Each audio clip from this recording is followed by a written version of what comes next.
لبيك اللهم لبيك لبيك لا شريك لك لبيك إن الحمد والنعمة لك والملك لا شريك لك لبيك. اعوذ باللہ من الشیطان اللعین الرجیم. بسم اللہ الرحمن الرحیم. وصلی اللہ علی محمد وآل بیتہ الطیبین الطاہرین المعصومین. مناسک عشق، حج کے فضائل و مناسک و اعمال کا سلسلہ درس نمبر 3 تک پہنچا ہے، اور آغاز درس میں ہم تیمناً اس روایت کو نقل کریں گے کہ جو امام علیہ السلام کے صحابی ابراہیم نے امام جعفر صادق علیہ السلام کے ساتھ اور ابراہیم کا جو ایک حوار ہوا، جو ڈسکشن ہوئی، اسے بیان کریں گے. ابراہیم کہتا ہے کہ میں مولا ایک بندے کے ساتھ بزنس میں شریک ہوں، پارٹنر ہوں اس کا. 1 سال وہ حج پہ جاتا ہے اور 1 سال میں حج پہ جاتا ہوں. تو امام علیہ السلام نے کہا تم ہر سال کیوں نہیں جاتا ہے؟ اس نے کہا کہ مولا جس سال میرے پارٹنر نے جانا ہوتا ہے اس سال جو ہے وہ میں نہیں جا سکتا ہوں، چونکہ اس سال اس کی باری ہوتی ہے، پیچھے کاروباری مسائل کو بھی دیکھنا ہوتا ہے.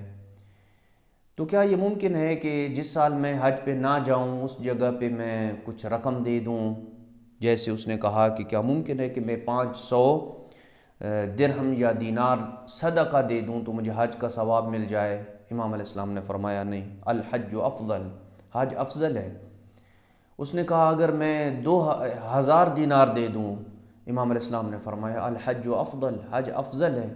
اس نے کہا مولا اگر میں 1500 درہم یا دینار دے دوں؟ امام علیہ السلام نے فرمایا الحج افضل، تب بھی حج افضل ہے. اس نے کہا مولا اگر میں 2000 درہم و دینار دے دوں؟ امام علیہ السلام نے فرمایا الحج افضل، تب بھی حج افضل ہے. پھر امام علیہ السلام نے جواب کا انداز بدلا اور فرمایا کیا تیرے ان 2000 درہم و دینار میں تجھے اللہ کے گھر کے طواف کا ثواب مل جائے گا؟ صفا و مروہ کے درمیان سعی کا ثواب مل جائے گا؟ کیا تم عرفات کی برکات و رحمتیں اور برکتیں ان 2000 درہم و دینار میں خرید سکتا ہے؟ کیا تم مینا میں جو عبادتیں ہوتی ہیں ان کو ان 2000 درہم و دینار میں خرید سکتا ہے؟ ہرگز نہیں خرید سکتا. الحج افضل، حج ہر حال میں افضل ہے. آئیے اب ہم ان مثالوں کو ذکر کرتے ہیں کہ جن سے عام بندہ یہ سمجھ رہا ہوتا ہے کہ اس کے اوپر حج واجب نہیں ہے، لیکن اس کے اوپر در حقیقتاً حج واجب ہوتا ہے. چند مثالوں کو ہم نے درس نمبر 2 میں ذکر کیا تھا، اور چند مثالوں کو آج ہم ذکر کریں گے جس سے حقیقت حال واضح ہو جائے گی کہ حج کے لیے بندے کے پاس کیش کا ہونا ضروری نہیں ہے. بہت ساری ایسی دیگر چیزیں جو انسان کی ملکیت میں ہوتی ہیں ان کو اگر وہ بیچے تو اس کے اوپر حج واجب ہوگا، بشرط یہ کہ وہ اس کی ضرورت سے زیادہ ہوں. نمبر 1، شیئرز اور سرمایہ کاری. بہت سارے لوگوں کے پاس شیئرز ہوتے ہیں اور انہوں نے اپنے اموال کو اور اپنے پیسے کو انویسٹ کیا ہوتا ہے، لیکن وہ سمجھتا ہے کہ میرے پاس کیش نہیں ہے. کسی کے پاس سٹاک مارکیٹ میں شیئرز یا بزنس انویسٹمنٹ ہے، لیکن وہ کہتا ہے کہ میرے پاس تو کیش نہیں ہے 12 لاکھ روپیہ 15 لاکھ روپیہ تاکہ میں جو ہے وہ حج پہ جا سکوں. لیکن اگر وہ اپنے شیئرز اور سرمایہ کو معمولی نقصان کے ساتھ فروخت کرنا چاہے اور فروخت کر سکتا ہے اور لوگ اس کو خرید سکتے ہیں، تو واجب ہے کہ اس کو وہ بیچے، فروخت کرے اور حج کے اخراجات اس سے پورے ہوتے ہوں تو حج انجام دے. لیکن اگر مارکیٹ کرش ہونے کی وجہ سے اسے بہت بڑا نقصان ہو رہا ہو تو پھر بیچنا ضروری نہیں ہوگا اور پھر حج بھی اس کے اوپر یوں واجب نہیں ہوگا. نمبر 2، کسی کے پاس قیمتی گھڑیاں ہیں یا برانڈڈ اشیاء ہیں اور وہ سمجھتا ہے کہ میرے پاس کیش نہیں ہے، تو وہ بھی ان چیزوں کو بیچے، چاہے وہ معمولی نقصان ہی اسے کیوں نہ ہو، تو حج جو ہے وہ انجام دے. اگر وہ چیزیں بیچ کر حج کے اخراجات پورے کیے جا سکتے ہوں اور مناسب قیمت پہ وہ چیزیں فروخت ہو رہی ہوں تو انہیں بیچنا واجب ہوگا. نمبر 3، اضافی گھر یا دکان جو اس نے کرائے وغیرہ پہ دی ہوئی ہے۔ کسی کے پاس 2 گھر ہیں، ایک میں وہ رہائش میں رہ رہا ہے، خود رہائش اختیار کی ہوئی ہے، اور ایک گھر اس نے کرائے کے اوپر دیا ہوا ہے یا ویسے پڑا ہے، لیکن وہ کہتا ہے کہ میرا ذریعہ آمدن نہیں ہے، اس لیے مجھ پہ حج واجب نہیں ہے، مجھے جو اس سے جو کچھ بھی اس گھر سے ملتا ہے وہ اسی سے چلاتا ہوں۔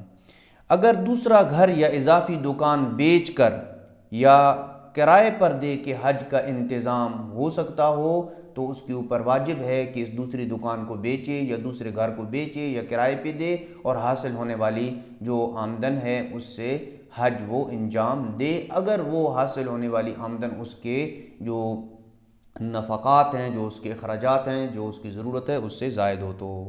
نمبر 4، مہنگا موبائل اور الیکٹرانکس اشیاء۔ کسی کے پاس مہنگا آئی فون ہے، لیپ ٹاپ ہے یا دیگر قیمتی الیکٹرانک اشیاء ہیں، لیکن وہ کہتے ہیں کہ میرے پاس نقد نہیں ہے، کیش نہیں ہے، لہٰذا میرے اوپر حج واجب نہیں ہے۔ لہٰذا اس قسم کا شخص کے جس کے پاس الیکٹرانک کی قیمتی چیزیں موجود ہیں، برانڈڈ چیزیں موجود ہیں، وہ انہیں اگر معمولی قیمت کی معمولی نقصان کے ساتھ فروخت کرے تو حج کے اخراجات پورے ہوتے ہوں تو ان کو بیچنا واجب ہے اور وہ حج کرے۔ نمبر 5، قیمتی فرنیچر یا سجاوٹی اشیاء۔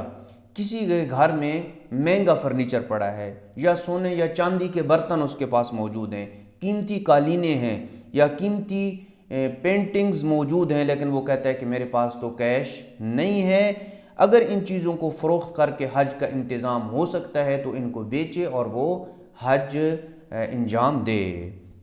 زراعتی زمین یا باغات۔